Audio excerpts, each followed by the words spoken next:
स्वास्थ्य तो उनका बिगड़ ही रहा था। इस तरह से उनको उठा के जबरदस्ती लेके जाया गया है। इस तरह से उनका अनशन जबरदस्ती तोड़वाना ये ठीक नहीं है। सर, वांगचुक जी को उठा लिया गया, क्या कहेंगे आप? एक लोकतांत्रिक देश में इस तरह की गतिविधि को किस तरह देखते हैं आप?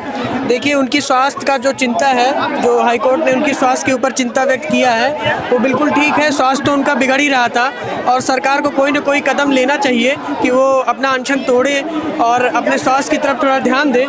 लेकिन जिस तरह से उनको उठा के ज़बरदस्ती लेके जाया गया है, उसकी जगह अगर सरकार उनको आश्वासन देती या कोई अपनी तरफ से सचिवालय से सचिव कोई भेजती या कोई अधिकारी भेजती, छोटे मोटे नेता मंत्री कुछ भेजती जो मांग को नोट करते। 20 तारीख से संसद का सत्र शुरू हो रहा है, उसमें डिस्कस कर सकते थे वो। लेकिन इस तरह से उनका अनशन ज़बरदस्ती तोड़वाना ये ठीक नहीं है।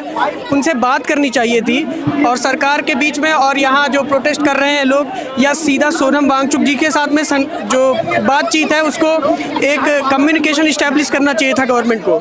मैं तो यही सोचता हूँ, और जो कि बिल्कुल भी होता दिखाई नहीं दे रहा है। जिस दिन संसद सत्र शुरू होने वाला है मानसून का, उस दिन आप लोग घेराव करेंगे, क्या ये सरकार के काम में खलल डालना नहीं हुआ?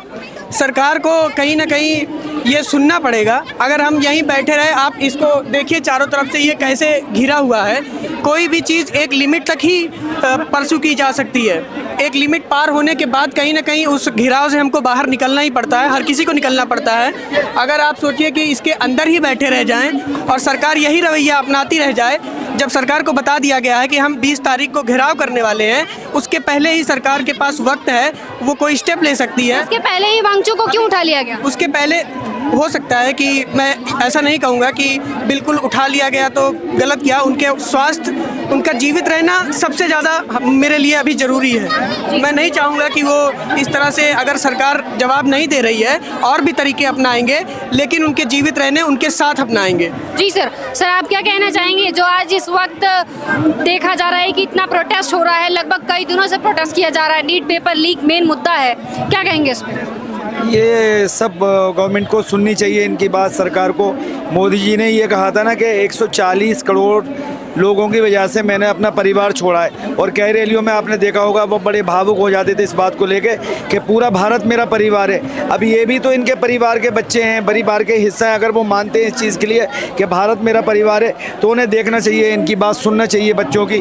कोई नाजायज़ बात बच्चे नहीं बन पा रहे हैं, अपनी जायज़ बात के लिए वो कह रहे हैं, तो उन्हें सुनना चाहिए उनकी बात के लिए। अब देखिए, तमाम पूरे ऑल ओवर इंडिया से बच्चे आए हुए हैं, और देखिए आप देखें पूरा मतलब जो है हमारा जो आज तक और ये तमाम चैनल हैं, ये कवर नहीं कर रहे हैं इसके लिए। दुनिया के तमाम CNN है, BBC है, तमाम दुनिया के चैनल जो है इसको कवर कर रहे हैं। तो आप ये देश के बच्चे हैं ना, ये कोई बाहर के लोग नहीं है, ये कोई मतलब देशद्रोही लोग नहीं है, देश के देशभक्त लोग हैं सारे के सारे। जी, तो सर, ये जो संसद घेराव की बात की जा रही है, ये कहाँ तक सही है? बस ये है कि भाई अगर ऐसे मान जाते तो ये बेहतर था, नहीं तो मतलब कोई ना कोई तरीका वो इस्तेमाल करेंगे बच्चे अपना।